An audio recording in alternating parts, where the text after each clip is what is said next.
બનાસકાંઠાના ખેડૂતોનું કાચું સોનું આજે માટીના મોલે વેચાઈ રહ્યું છે। રોગચાળોને તળિયે ગયેલા ભાવે ખેડૂતોની કમર તોડી નાખી। આખરે કેમ જગતનો તાત આજે પાયમાલીના આરે છે, એક સવાલ ચોક્કસથી થાય।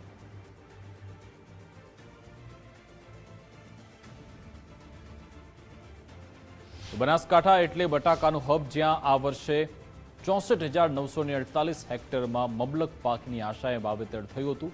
ખેડૂતોએ રાત દિવસ એક કરી ખેતરોને હરિયાળા કર્યા, પરંતુ નસીબમાં કંઈક જુદું જ લખાયેલું હતું।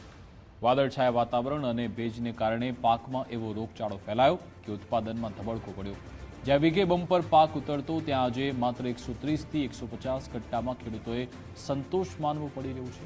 આ તો માત્ર શરૂઆત હતી, અસલી માળ તો હજુ બાકી છે કે આ સરકાર ભાજપની સરકાર ખેડૂતોની સરકાર છે, તો ખેડૂતોને તમે બેઠો કરો ને પગભર નુકસાન અમારે એમ જ એક વીઘે 20,000નું નુકસાન આવે છે।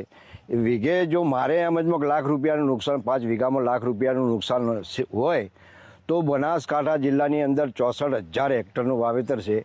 એ તો ગણવા જઈએ તો 300-400 કરોડનું નુકસાન બનાસકાંઠા જિલ્લાના જે બટાકા પકડતા ખેડૂત છે એમને નુકસાન છે।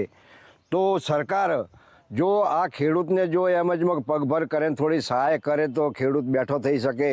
નહીંતર ખેડૂત તો અત્યારે ખેતી છોડવા માગે છે, કેમ કે મજૂરોનો ત્રાસ છે, ટ્રેક્ટર ખર્ચા, ખાતર ખર્ચા, બિયારણ ખર્ચા બહુ વધી ગયા છે। તો ખેડૂતોને આશા હતી કે ઉત્પાદન ઘટશે તો ભાવ વધશે, પણ બજારે તો લોહીના આંસુ રડાવ્યા।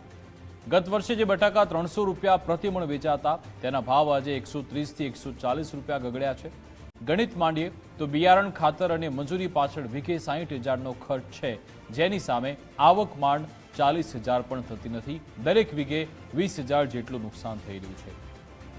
અહીંયા ખેડૂતોને 300 કરોડનો ફટકો પડ્યો છે, જે આ પંથકની અર્થવ્યવસ્થાની કમર તોડવા માટે પૂરતો છે। આ સાલે બટાકાના વાવેતર પુષ્કળ થવાથી અમારા બિયાલ વીઘે 15થી 20,000 રૂપિયા નુકસાન જાય છે। આમાં સરકાર કોઈ બી નિર્ણય ન લે તો ખેડૂત કોઈ હિસાબે બચી શકે એમ છે નહીં। મગફળીમાં ચોમાસે હેરાન કર્યા અને આ સાલ બટાકાનો ભાવ નથી, ખેડૂતોને કોઈ આધાર નથી। બિયાલ સરકાર જો કોઈ આધાર કરે તો બચી શકાય ને બચી શકાય એમ છે નહીં, મરવા દિવસ આવે એમ છે।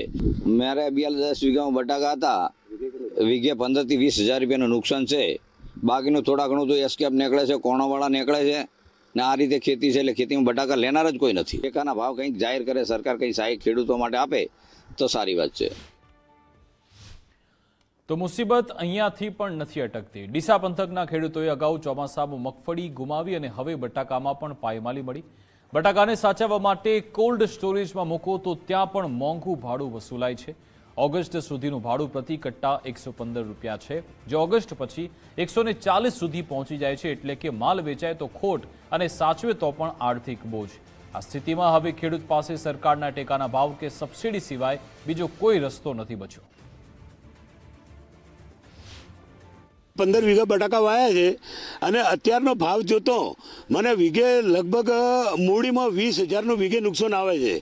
તો મારે 15 વીઘામાં 3 લાખનું નુકસાન મને મૂડીમાં આવે છે। તો આ ગણતરી મિલીએ તો બનાસકાંઠામાં લગભગ મારા ગણતરી મુજબ 300થી 400 કરોડનું બટાકામાં નુકસાન છે ખેડૂતોને। તો ખેડૂતને જીવવું કઈ રીતે, ખેડૂતને નફાવ કઈ રીતે કરવો? ભગવાને માથેથી હાથ લઈ લીધા અને સરકારે હાથ લઈ લીધા। જો સરકાર કાં તો બટાટામાં સબસિડી જાહેર કરે અથવા ટેકાના ભાવ જાહેર કરે અને તાત્કાલિક એ કરશે તો કંઈ ખેડૂત બચી શકશે। આ વર્ષે ભયંકર નુકસાન છે, મગફળીમાં ચોમાસામાં નુકસાન ગયું છે અને અત્યારે બટાકામાં હાલત ખરાબ છે। મોંઘા ભાવના બિયારણ લઈને આવ્યા છે અને અત્યારે ભાવ તો છે નથી। આ ભાવમાં વીઘે 20થી 25,000 મિનિમમ નુકસાન જાય છે, તો આખા બનાસકાંઠામાં ગણી લો ખેડૂતોને કેટલું નુકસાન જાય। ખાતર બિયારણ મોંઘા અને બટાકા સસ્તા, આ તો કેવો ન્યાય। હવે જોવાનું રહેશે કે સરકાર ખેડૂતોની વહારે આવે છે કે પછી ખેડૂત દેવાના ડુંગર નીચે જ દબાયેલો રહેશે।